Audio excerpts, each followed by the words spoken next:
The Road to Serfdom, written by Friedrich Hayek, and first published in 1944 by Routledge in the UK and the University of Chicago Press in the US, is a seminal work in political and economic philosophy.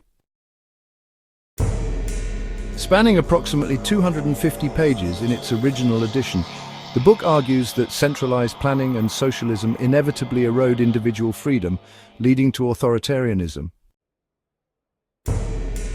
Hayek, an Austrian-British economist and Nobel laureate, wrote it during World War II as a warning to Western democracies, particularly Britain and the United States, against adopting collectivist policies in reaction to fascism or economic instability. The book's core thesis is that government control over economic life, even with good intentions, sets societies on a path to servitude. Hayek begins by critiquing the rise of socialism in Europe, noting its appeal as a response to inequality and war.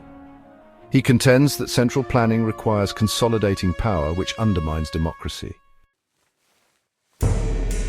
In a planned economy, decisions about resources and production replace individual choice, necessitating coercion to enforce compliance. Over time, this concentrates authority in the hands of a few who must suppress dissent to maintain control. Thus, serfdom emerges not from malice, but as an unintended consequence. Hayek structures the book in 16 chapters, blending theory with historical analysis. Early chapters define freedom as the absence of coercion, contrasting it with the so-called positive freedom promised by socialism, like guaranteed outcomes. He argues that markets, though imperfect, distribute power through voluntary exchange, while planning centralizes it. Key sections explore how socialism's vagueness, lacking a clear blueprint, leads to arbitrary rule, as seen in Nazi Germany and Soviet Russia. Hayek famously asserts that the worst get on top in such systems, as ruthless individuals tend to thrive in power vacuums. Later chapters address practical implications like, for instance, the erosion of the rule of law when economic goals begin to override impartial justice. A pivotal concept is the inevitability thesis. Once a society commits to planning, reversing course becomes, well, quite difficult. Each intervention creates problems that, in turn, require further control. A slippery slope Hayek illustrates with examples from wartime economies. He also critiques the illusion of democratic socialism, arguing that majority rule just can't restrain the logic of centralized power. The book concludes with a call for limited government and international federation to preserve liberty.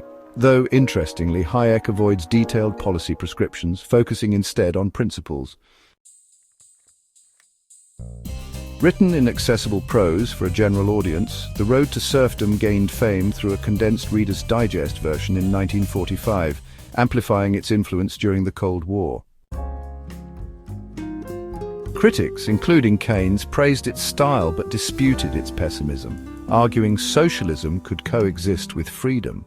Others fault its broad strokes, lacking empirical data. Yet its warnings about authoritarian creep resonate today, cited in debates over government overreach. Hayek's main argument, centralized planning sacrifices liberty for security, a trade-off he deems unsustainable. A blend of economic insight and moral urgency, the book remains a cornerstone of libertarian thought, urging vigilance against the subtle slide toward tyranny. This has been Friedrich Hayek's The Road to Serfdom. Cheers for watching Speed Book Reviews. Please give the video a thumbs up and subscribe to our YouTube channel.